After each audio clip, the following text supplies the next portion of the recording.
Hey comrade, so I'm in Clydesdale vans.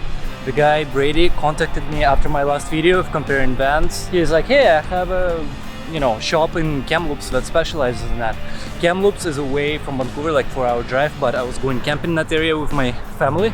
Anyways, first time in like 3 years, the whole family, sister and all. And I'm like, hey, why don't I swing by in this place and check it out?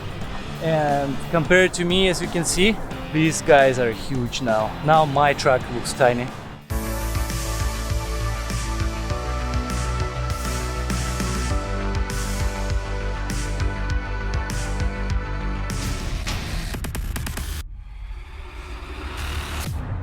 So this looks to be a RV Type B conversion, or it's likely being an ambulance type. Probably used to be just a RV camper, E250, well, not anymore, and well, that one is for sure used to be an ambulance. So this is Brady.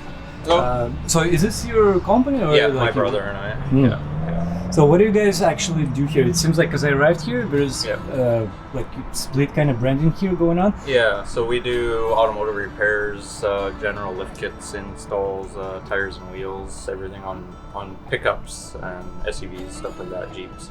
And then as part of our business, we also build these four-wheel drive vans for customers. And you were saying the demand right now is crazy. Yeah, right, so right now we're currently booked into about December currently, so we're looking at hiring more employees, but we're also running out of space as well. So this ambulance used to be an ex-BC ambulance, and it was bought out by a company that did construction work. We bought it from them. We haven't modified the interior yet at all, but we're hoping to this winter.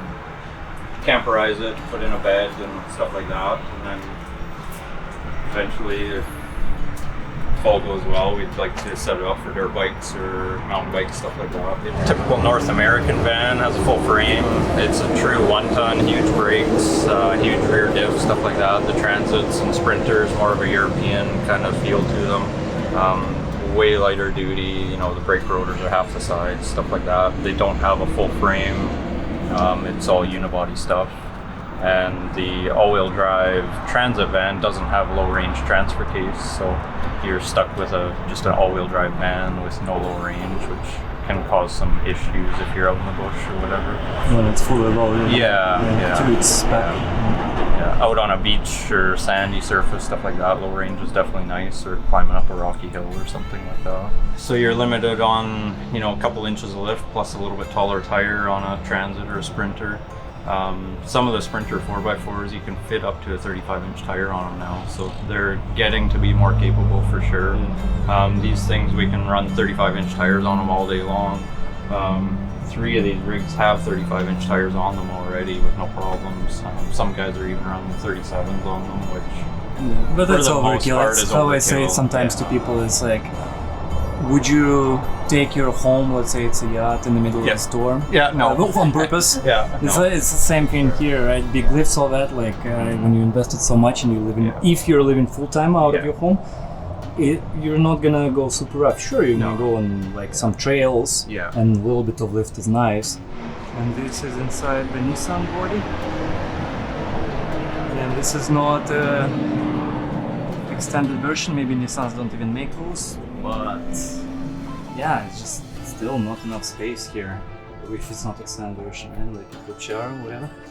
It's cluttered. So apparently Clydesdale Vans is one of the unique shops in Canada. They have orders, as I was talking behind the scenes, they have orders coming from the other side of Canada, Ontario and stuff. So for example, this one here, the gray one, the highest one, the guy so it is a B class RV, right? And the guy just got it online. They shipped it here from wherever he got it.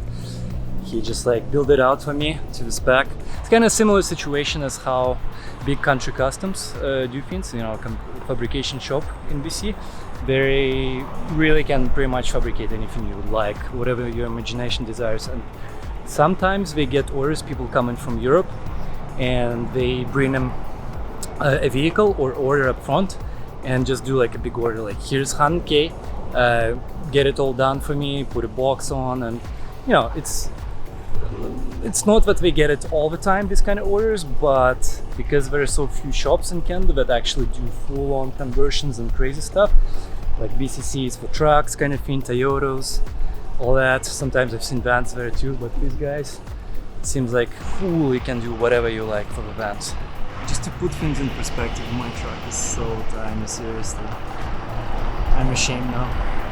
Alright, let's check out this completely jacked-ass Class BRV. Because you guys, the guy that ordered this from Ontario, whatever, like you only did the mechanical so far, and outside ladders and stuff. Whatever is inside all this, this is just how it came with, right? Built, everything inside. So this is just relics from like previous owner. Exactly. Okay. And we've got some spare parts stacked in the inside here for now for transport across the country. Spare tire and such. He's got a rear bumper on order for it, but with COVID shortages, of course, it didn't show up in time. Oh, this does have a shower and toilet. Okay. But living space is cramped. That's for sure. Little kitchen. Nice having the cabinetry up top. Yeah. Okay, so this is the top bed here. Not bad for sleeping. Little TV. For some reason I was thinking this is the bed, no, kitchen area.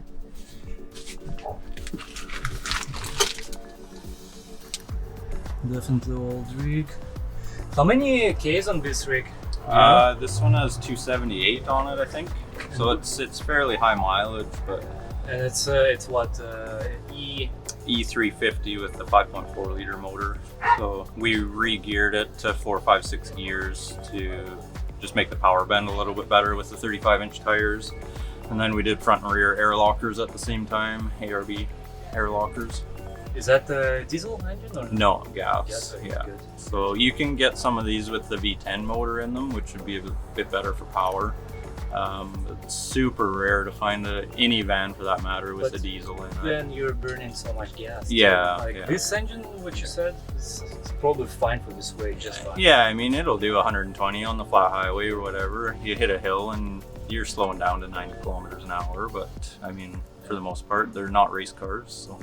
Yeah, it's like me. Like once I loaded my guy over the years, now whenever I'm climbing highway hills, I'm just going 80, 90. Yeah. Just like lots of other heavy trucks. Yeah, you're keeping up with the slower traffic. I mean, I could go faster, but it's like, why? Yeah, you're just pushing everything. Yeah. So how much some of the four-wheel drive conversions are on these vans? Because they're different here. Yeah, so basic conversion on something like this with the 5 tires and 5 wheels, you're about $18,000. That's basically everything done, labor, parts, everything. It's pretty much all brand new parts that we put into it, full warranty and everything.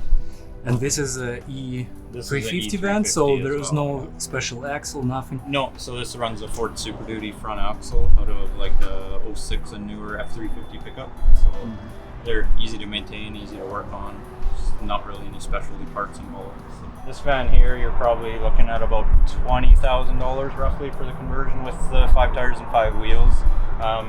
Major difference in the price would be just the larger tire and wheel package on it. This one's running 35-inch tires. No special axle swaps? No, the same axle as the White Pleasureway here. The other difference, I mean, he's paid extra obviously for the ARB air lockers and stuff like that. But just the basic on-the-road conversion, you're about $20,000 plus tax for this one. Okay. And I think on this one, right, you said you did the swap of axle. So this Nissan, we use all OEM Nissan parts directly from the dealership. There's a little bit of information that we don't indulge much on them just because it's, stuff that we put our time and effort into. But it's all serviceable at a Nissan dealer, so it's a really nice package for somebody looking for a reliable vehicle. This is a bit of a prototype. We've never built a solid axle Chevy van yet, so this is running a Ford F350 front axle as well with coil springs, Super Duty style axle. This conversion, you're probably looking at another $20,000 for this conversion as well, with the tires and wheels in the package. Not the Sprinter and not the Transit, right? Yeah. Let's take old school kind of vans here, or semi North American truck style vans. Yeah. So out of all this, so this is Chevy. Yeah. This is what Nissan, Ford, and I guess Dodge. So out of all of this, older generations, which would you say are most reliable and longevity wise? Most reliable for me would probably be the Chevy powertrain. We're a huge fan of the Chevy LS motors and the Duramax diesels. Transmission, same thing, Allison transmission or the 4L80, 6L90 transmissions. They just seem to last. You get into the Nissan, it's fairly new technology. There are lots of guys out there getting 300,000 miles on these things as delivery vans. So so far they've been a really good product. The Nissan van is getting discontinued this year though, unfortunately. So you may start seeing these things become hard to get, hard to find. So. And then you work into the Ford vans, obviously the Triton motor and stuff like that on the Ford vans have had their problems. Same as the 6-liter diesel has its issues that everybody knows about. A lot of people look for the 7.3-liter diesel in the Ford vans. They're really rare, but obviously probably the best option out there right now. But as far as suspension, longevity, joints, all that stuff, which would you say is more reliable? Anything with the solid axle is obviously going to be a tougher van. But among solid axle vans, which one? Which brand would you say? I would go with the Ford. Ford? Yeah, okay. yeah. So Chevy is more about the engine? Yeah, engine transmission, yeah. And Ford. So this one here kind of breaks the realm because it has the Ford axle in the front of it. So instead of having independent front suspension like this Nissan has, putting the solid axle in the Chevy just makes it a whole other animal, and definitely a lot more robust than any van with the front independent suspension. Is there some love in there somewhere for Ram somewhere? Not quite so much. The Ram ProMaster van, I don't know why, but they decided to build that as a front-wheel drive vehicle. So it's been left out of the community a little bit. Although it doesn't even come in full-wheel drive. No, but we can do a 3.5-inch lift on them and a larger tire. So.